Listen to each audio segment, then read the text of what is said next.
지금부터 우리가 해야 할 거는 되게 명확해요. 지금 저희가 2026년 포트폴리오를 꾸리고 있다. 방송을 시청하고 계신 모든 분들이 알고 계실 거고, 지금 그 포트를 꾸리고 있는 종목들의 중심은 1분기에 꽤나 부각 가능성이 높아 보이는 그런 일정에 대해 최대 수혜주들을 조용할 때 먼저 담아둔다는 관점이 강합니다. 그죠?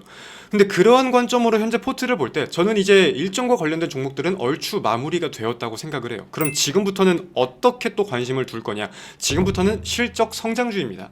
근래 들어가지고 옥석 가리기에 대한 말씀을 정말 많이 드렸어요. 지금부터는 2025년에 기대감으로 부각되었던 게 26년 실적으로 증명할 수 있는, 그리고 그게 주가에 반영될 것으로 판단되는 종목들을 담으려고 합니다. 자, 종목 수가 그럼 너무 많아지는 거 아니냐라고 걱정하실 수도, 여쭤보실 수도 있는데 그거는 절대 걱정하지 않으셔도 괜찮습니다. 방송을 한 3개월, 4개월 정도 보신 분들은 아실 거예요. 제가 관심을 두다가 놓치는 종목이 수두룩한다 하더라도 제 계획에 어긋나면, 제가 생각했던 시나리오대로 가지 않는다면, 포트에 약간의 위험이라도 보인다고 하면, 리스크가 존재해 보인다면 저는 매수하지 않습니다. 오히려 매도를 하죠. 저에게는 수익도 수익이지만 리스크 관리를 최우선으로 하는, 그리고 시장이 하락할 때도 최대한 견고하게 갈 수 있는 그 포트를 만드는 게 최우선이라는 거를 꼭 우리 신규 회원분들은 명심을 해주셨으면 좋겠습니다. 그래서 이제 편출시킬 거는 편출을 시키고, 그러면 현금 확보하면서 계속해서 이런 방향으로 포트를 꾸릴 거다, 이거를 잘 알아주시길 바랍니다. 정말 최근에 많은 신규 VIP 회원분들이 참여를 해주셨습니다. 근데 이제 VIP 전용 채널이라고 해서 들어왔는데 웬 젊은 남자가 있어서 놀라시는 분들도 없지 않으실 것 같아요. 그래서 다시 한번 제 소개를 짧게 드리고 시작을 하겠습니다. 먼저 저는 이호수라고 합니다. AP투자연구소의 VIP 리딩을 총괄하고 있습니다. 매일 아침 8시 40분 비공개 VIP 전용 채널에서 VIP 회원님들의 리딩을 책임지고 있습니다. 매일같이 비공개 방송을 하고 있습니다. 제 실력은 올해 매매한 120번의 매매 결과가 곧 저를 증명한다고 생각을 합니다. 근데 이제 참고로 저는 재밌는 사람은 사실 아닙니다. 우리는 모의 투자가 아니에요. 당연히 공부하는 곳도 아닙니다. 여러분은 실전 매매를 하시는 분들이고, 저는 그 책임감과 부담감을 당연히 가질 수밖에 없습니다. 그래서 이 방송 같은 경우는 직접적인 매매 신호가 나가는 방송인지라 방송 내내 사실 좀 예민하고 차가워 보일 수는 있겠지만 그 부분은 양해를 부탁드리겠습니다. 대신에 제가 드리고 싶은 말씀은, 저는 분명한 원칙과 계획에 따른 매매만을 진행합니다. 절대 눈 가리고 아웅하지도 않습니다. 손절이 필요하다면 저는 손절합니다. 원칙에 맞게 계획대로 손절도 분명하게 진행을 합니다. 여러분께 석고대죄를 드릴지언정 절대 피하는 일은 없을 겁니다. 그리고 이제 본업에 바쁘고 시간적인 여유가 없어가지고 아침 방송도 못 보시는 분들이 꽤나 많으실 거예요. 괜찮습니다. 제가 근데 부탁을 드리고 싶은 건 VIP 메신저는 꼭 놓치지 말고 확인을 해주세요. 매매 신호는 메신저를 통해서 공지를 드리고 있습니다. 그리고 이제 VIP 방송 같은 경우는 퇴근 이후 저녁 시간에라도 링크를 클릭하셔서 대충이라도 방송 내용은 한번 훑어보시는 게 좋다라고 말씀을 드리고 싶습니다. 방송에서는 우리의 보유 종목 대응과 시장 방향성, 그리고 저희 AP의 매매 전략에 대해 소개를 드리고 있으니까 여러분들께서도 당연히 함께 아셔야 할 부분입니다. 자, 이 정도로 제 소개는 마치겠습니다. 자, 전일 미국 증시 먼저 한번 살펴볼게요. 지난주 금요일 미국의 3대 증시는 약보합세로 마감이 되었습니다. 사실상 큰 이벤트 없이 다우는 0.04%, 나스닥은 0.09%, S&P 500은 0.03% 하락, 필라델피아 반도체 지수는 0.05% 상승한 하루였는데, 사실상 큰 이벤트가 부재한 와중에 일부 차익 실현 물량이 부각된 하루가 아니었나라고 생각을 합니다.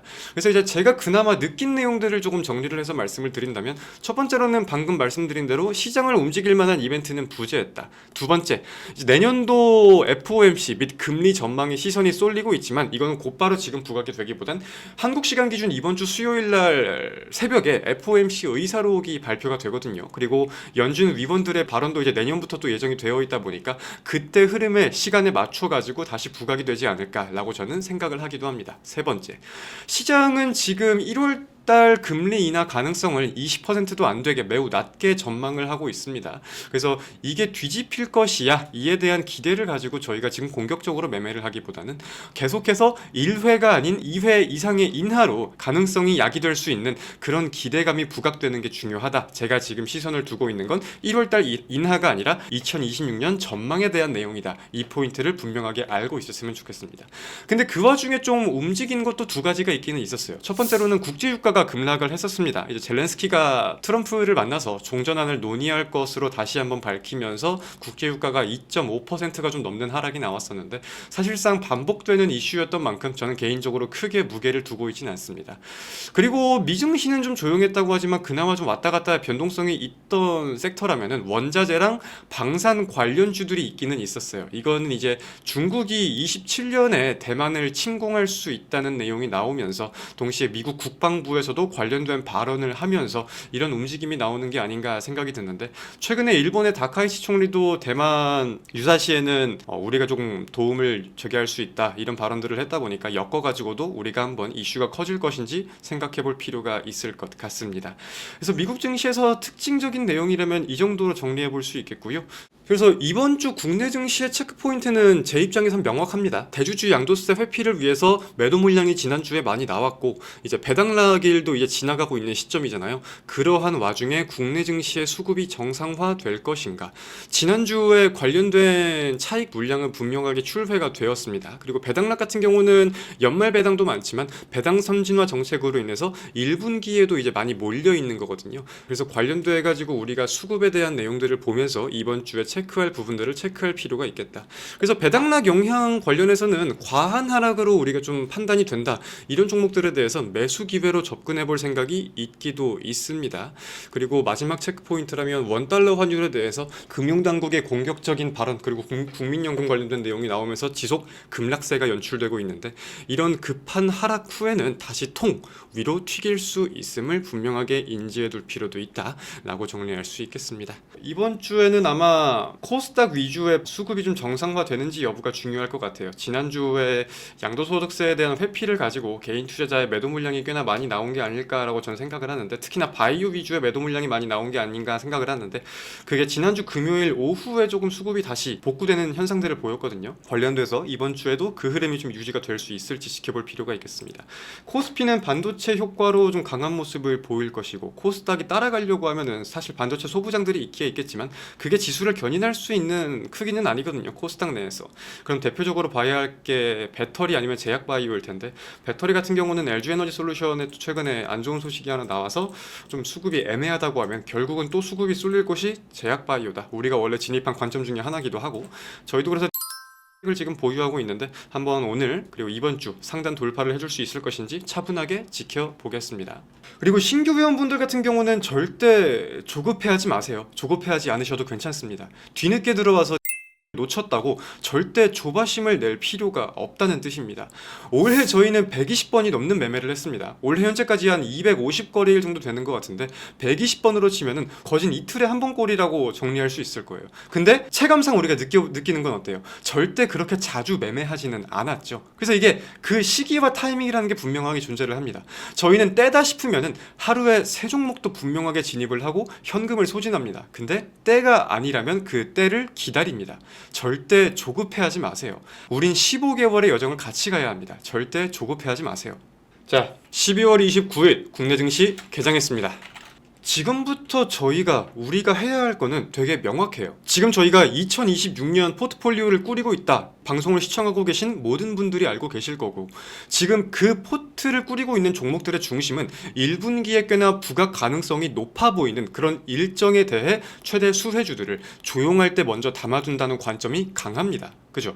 근데 그러한 관점으로 현재 포트를 볼 때 저는 이제 일정과 관련된 종목들은 얼추 마무리가 되었다고 생각을 해요. 그럼 지금부터는 어떻게 또 관심을 둘 거냐? 지금부터는 실적 성장주입니다.